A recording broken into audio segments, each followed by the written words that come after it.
তাহলে আমরা দেখেন এখানে হলো সাইকেল চালাচ্ছে এক ভদ্র লোক সাইকেল চালানো হচ্ছে। এখন সাইকেলটা কিভাবে এককভাবে কোনো কাজটা যদি আমরা এককভাবে করি এর একটা লিমিটেশন আছে। সাইকেল কিন্তু উনি ঠিক ফোর্সে বা চাপ যদি না থাকে আস্তে আস্তে যান, আমাদের চাপ থাকতেই হবে।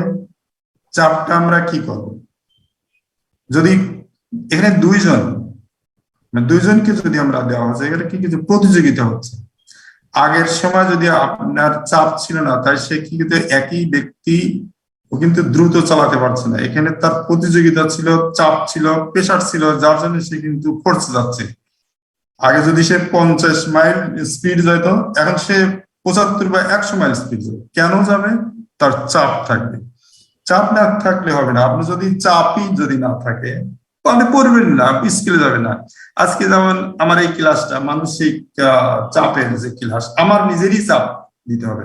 আমি যদি বলি আর কিছুই না, এক সময় বলি না, আমার চাপ ছিল, বিধায় আমি আজকে এই কাজটা করতে পারছি। আমি যদি চাপ যদি না থাকতো তাহলে কি করতে পারতাম?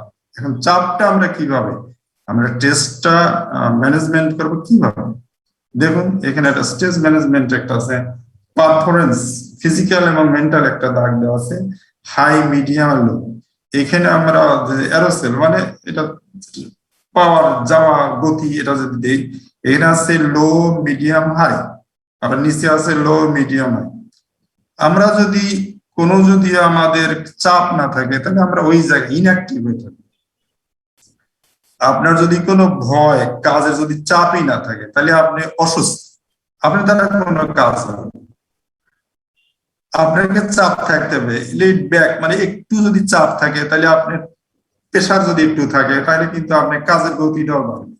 যদি বেস্ট অপটিমাম পারফরমেন্স থাকে, এটা হলো সবচাইতে ভালো। আপনাকে এই পারফরমেন্সটা যদি থাকে তাহলে আপনি সব কাজই করতে পারবেন। যদি এই স্ট্রেসটা যদি চাপটা যদি আপনার বেশি হয় তখন হবে কি, আপনি স্ট্রেস জোনেটা কি হবে, অ্যানজাইটি, প্যানিক ডিসঅর্ডার, অ্যাঙ্গার, এই যতগুলো আপনি মানসিক রোগগুলো আছে সবগুলো আপনি তখন আক্রান্ত হবে। স্ট্রেস আপনার থাকবে, এখান থেকে আপনি স্ট্রেস ফ্রি হতে পারবেন না, স্ট্রেসফুল হতে পারে। স্ট্রেসটা আপনার থাকবে, স্ট্রেস না থাকলে তো আপনি লাইফ আপনি গেইনারই হতে পারবেন না। কিন্তু এটাকে আপনি ম্যানেজ করতে হবে। এখন যদি বলে আমার যদি কোনো স্ট্রেস না থাকতো, মানসিক না থাকতো, তাহলে আমি অনেক দূর আগে যেতাম, এটা ভুল, বরং তারই আরো বেশি হবে। স্ট্রেস নাই সে তো স্থবির। তাহলে আমাদের স্ট্রেসটাকে ম্যানেজমেন্ট করতে হবে।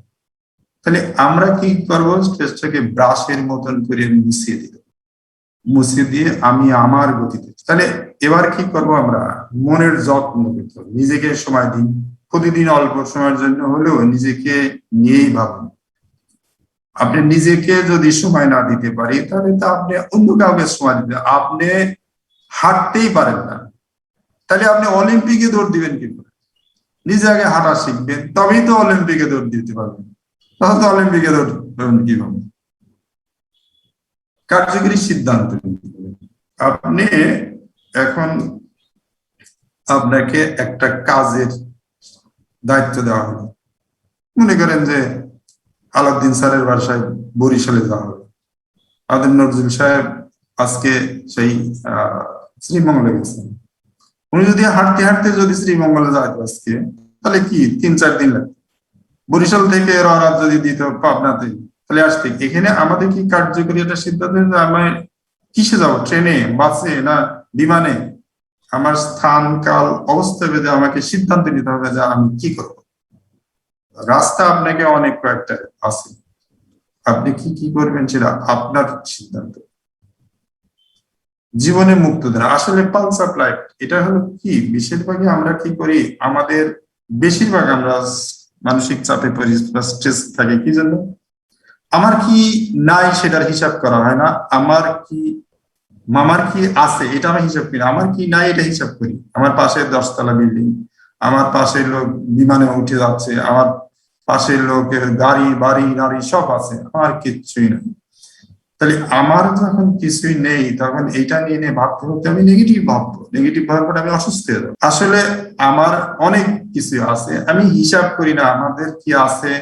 আপনার লিভার আছে, কিডনি আছে, হাত আছে, পা আছে, আপনার সুস্থ আছেন, চোখ আছে, কান আছে, পালস অফ লাইফ আপনার আছে, এগুলো তো আমরা ভাবি না। আপনি কথা বলতে পারছেন না, আপনি পাশের লোক এসে কথাই বললেন, আপনি পারেন তিনি কথা বলতে পারেন না। আপনার 5টা আঙ্গুল আছে, আপনার আরেকজন দেখবেন হাতই নেই। তাহলে আমাদের কি করতে হবে, আমার যা আছে এটা নিয়ে আমাকে ভাবতে হবে। আমার কি নাই ওটা আমার ভাবার দরকার নেই। আমার কি আছে এটা ভাবেন, মানুষের আমরা কি আছে ওটা নেই, আপনি আপনার গোল সেটা ভাবেন। তাহলে আমরা কি করবো, বিকল্প ভাবনা আমাকে যে কোনো একটা কাজে বিকল্প একটা ভাবনা আপনাকে থাকতে হবে। বিকল্প ভাবনা থাকলে তো আপনি তো আগাতে হবে না। দেখেন এখানে রাস্তা একটা ওয়াল দেওয়া আছে, আপনি ভাঙিয়ে আসতে পারেন, উপর দিয়ে আসতে পারেন, নিচ দিয়ে আসতে পারেন, সেটা আপনাকে সিদ্ধান্ত নিতে হবে আপনি কি করবেন। আসলে আমাদের করি কি টিম ওয়ার্ক, যেমন আজকে আমি, আলাউদ্দিন স্যার, নজরুল স্যার, আমাদের আরো বেশ কয়েক স্যার আছেন, শেখ ফারুক ইলাহি স্যার, তারপর শুকিল স্যার, এটা একটা টিম ওয়ার্ক নিয়ে আমরা সম্মিলিত কাজ করতে পারি। এখন যদি কেউ বলে যে আমার কাজের বিষয়টা যদি কেউ জানা যায়, আমার তো হবে না, আমার তো পারবো না, আমার সব তো সে নিয়ে যেতে পারে। আসলে নিয়ে যায় না, আপনি অন্যদের কাছ থেকে ফাঁকে পড়ে যাচ্ছেন। একটা টিম ওয়ার্ক নিয়ে কাজ করতে হয়, টিম ওয়ার্ক নিয়ে কাজ করলে আপনি সেই কাজে সাকসেস বিষয়। একটি কাজ পরিবারের সদস্য বা অফিসের সহকর্মীদের সঙ্গে ভাগাভাগি করি নেন, একটা সব কাজের দায়িত্ব নেবেন না, নিলে কি হবে, আপনি মানসিক চাপে পড়ে যাবেন। বাপরে কাজ এত কাজ কি আমার দ্বারা সম্ভব না। পরিবারের সাথে থাকবেন, পরিবার আপনার বন্ধু, পরিবারের সাথে আপনার সময় দিতে হবে। অনেকে বলে না আমার তো সময় দেয় না, সে তো তার অফিস কাজ এগুলো নিয়ে থাকে। আমরা পরিবারের সাথে আড্ডা দেবো, একা থাকবো, বেড়াতে যাবো, এগুলো করতে হবে। ব্যর্থতা আসলে আমরা বলি ব্যর্থতাই সাকসেস, ব্যর্থতা আপনার থাকতেই হবে, ব্যর্থতা আপনার থাকেই, ব্যর্থতা না থাকলে তো আপনার সার্থকতা আছে। এখন আমরা একটু রেপার্টারাইজেশনটা করতে যাচ্ছি, একটু পরে করি যদি সময় পাই। আমরা রেপার্টারি করে দেখবো যে স্ট্রেসের কি কি মেডিসিন আছে। এবার আমরা আরেকটা সিস্টেম আমরা করতে পারি, মেডিটেশন। মেডিটেশনটা আসলে, মেডিটেশন কি সত্যি আপনাকে শান্ত রাখে? অবশ্যই শান্ত রাখে। রোজের কাজের হাজারো চাপ, আমরা প্রচুর কাজ করি, সংসারের ঝামেলা ইত্যাদি সামলাতে গিয়ে নাজেহাল অবস্থা হলেই বন্ধু বান্ধবরা নিশ্চয়ই আপনাকে বলবেন যে মেডিটেশন করার পরামর্শ দিতে। আসলে মেডিটেশন বা ধ্যান আসলে গভীর শ্বাস নেওয়া ছাড়ার পদ্ধতি।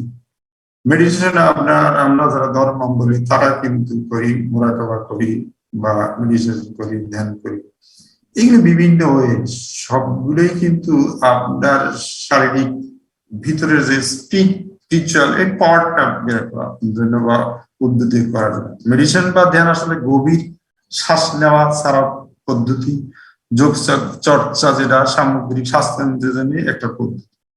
ওগুলি সবচেয়ে এইগুলো গুরুত্ব দেওয়া। অনেকে কিন্তু এটাও মনে রাখেন যে মানুষের জীবনকাল, তার যে কতবার শ্বাস নিচ্ছি তা পরস্পরের সঙ্গে সম্পর্কিত। যত গভীর বা উন্মিত শ্বাস নেবেন তত বেশি তিনি সুস্থ হতে পারবেন। আসলে যদি আমরা অক্সিজেন যদি কেনার দরকার থাকতো তাহলে তো কোটি কোটি টাকা লাগতো আমরা এই অক্সিজেন কেনার জন্য, ফ্রি পাই তো, যার জন্য আমরা নিই না। আমরা যদি এভাবে নিতে পারি নিঃশ্বাস, এভাবে করেন আমরা কিছুক্ষণ, দেখবেন এমনিতে আপনি সুস্থ হয়ে যাবেন।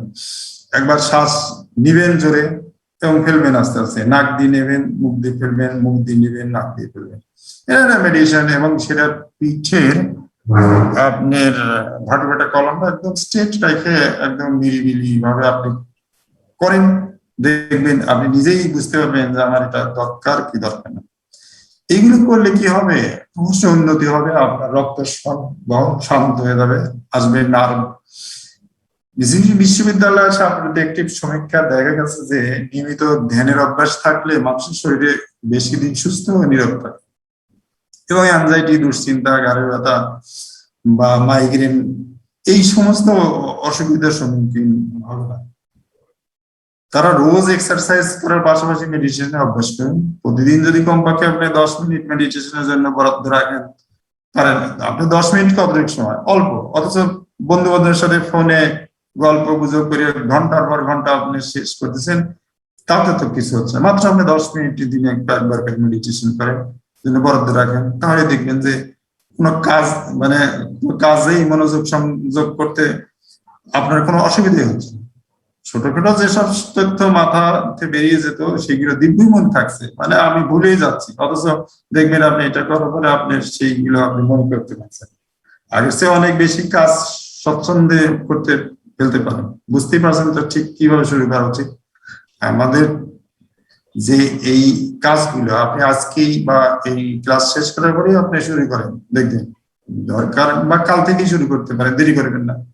কিভাবে করবেন? ঘুম থেকে উঠে এত দেরি হয়ে যায় যে তাড়াতাড়ি করে অফিসে পথে রওনা হয়ে যান, যার জন্য আপনার মানুষ স্ট্রেসে শুরু হচ্ছে বা রুটিন কারণে ঘুম থেকে ওঠার পরে হুটোপাটা করে শুরু করেন। আসলে আমরা কি করি দেখেন, আমরা বেশিরভাগ ঘুম থেকে উঠি, ওঠার পরে বালিশের নিচে মোবাইল রাখি। মোবাইল রাখার পরে কি হয়, মোবাইলটাই আগে দেখি যে আসলে মুরগি ডিম পারছে কয়টা। মুরগি ডিম মানে ফার্মের মুরগির মতো, যে আপনি লাইক বা নোটিফিকেশন কয়টা আসছে। এই মোবাইল ঘুম থেকে উঠেই আপনাকে দেখা হয় যে কে কল করছে বা ফেসবুকে কে কি আসছে, এটা করা হয়। তারপরে কি আপনার আমাদের এই কাজটা বন্ধ করতে হবে। এই কাজটা ঘুম থেকে ওঠার পর আপনি বালিশের মাথার নিচে 1 লিটার পানি রাখবেন। ঘুম থেকে ওঠার পরে পানি খাবেন, একদম চোখ বন্ধ টন্ধ করে একবার একটু পানি খাবেন। খাওয়ার পরে তখন আপনি রিল্যাক্সেশন করবেন, গাটা এরকম করে একটু ঝাঁকি টাকি দিয়ে শ্বাস প্রশ্বাস নিয়ে মেডিটেশন নিবেন। নেওয়ার পর কি করবেন, আমরা রুটিন করে নেব যে আজকের আমার টার্গেটটা কি, কি কাজ আমার, এই কাজটা গুলো কি একটা কাগজে লিখবো। প্রথমে গেলে ইমাজিন করবো যে আমার কাজের কি কি কাজ সেটা লিখবো এবং রুটিন করে লিখবো। পকেটে রাখার পর একদম বের হবে, অটোমেটিক আপনার কাজের কোনো টেনশন থাকবে না, দুশ্চিন্তা থাকবে না, আপনি কাজের মতো আপনাকেই গতিতে নিয়ে যাবেন। প্রতিদিন আপনি শ্বাস নিন, সচেতন ভাবে শ্বাস নেওয়া, আপনার স্ট্রেস তো কমবেই। প্রতিদিন শ্বাস নেওয়ার ফলে উত্তেজনা কমবে, স্বাভাবিক নেবে। সুবিধার ব্যাপার হচ্ছে যে এটা করার জন্য আপনাকে কোথাও যাওয়ার দরকার হচ্ছে না। আপনি অফিসে চেম্বারে আছেন, ডাক্তার বলছেন, চেয়ারে বসে করেন, অফিস সিটে বসে করেন, মানে আপনি যেখানে যে অবস্থায় থাকেন সেভাবেই করেন। দম ধর এগুলো আপনার বিভিন্ন জায়গাতে আপনার মেডিটেশন বা রিল্যাক্সেশনের এরকম কোর্স আছে, এই কোর্স গুলো আপনি 1 দিন 2 দিন করে নেবেন, আর আপনাকে বাড়তি করতে পারেন হবে না। আমরাও দেখা দিতে পারি কিভাবে করতে পারি। হালকা ব্যায়াম করবেন।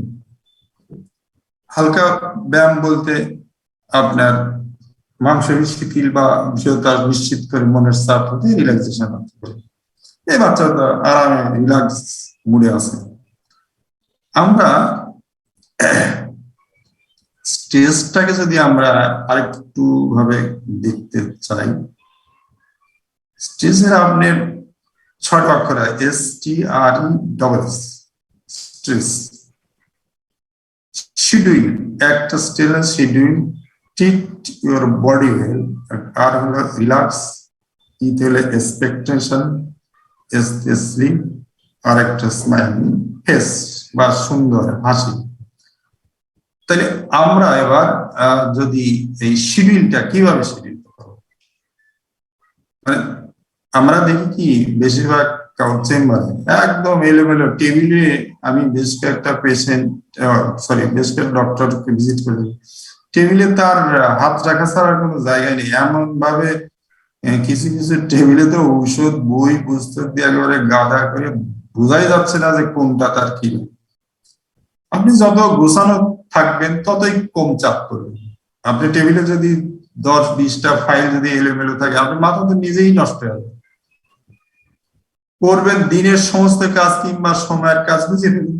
ব্যক্তিগত ডায়েরি লেখে, নোটপ্যাড করেন বা অন্যান্য গ্যাজেট দিয়ে গুরুত্বপূর্ণ কাজগুলো আপনি একটা পারফর্মার করে নেন বা অ্যাপয়েন্টমেন্ট দেন, টু লিস্ট করেন, ইত্যাদি পরিকল্পনা করে তার সম্বোধন করুন।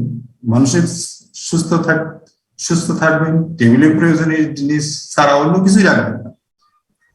আপনি কাজের শিডিউল করবেন, শিডিউল মাফিক চলেন। যদি আপনি শিডিউল মতন না চলেন তাহলে আপনার মানসিক চাপ তো আমরা পড়বই। Cheat your body. আমরা কি করব?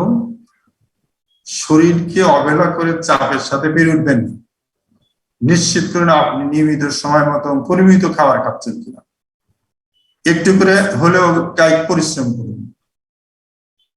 আমরা রিল্যাক্সেশন তো আর রিল্যাক্স শরীর মনকে শান্ত শিথিল করার জন্য কৌশল রপ্ত করুন। নিজের জন্য আত্মবাক সময় করুন, সময় বরাদ্দ করুন, রিল্যাক্স থাকুন।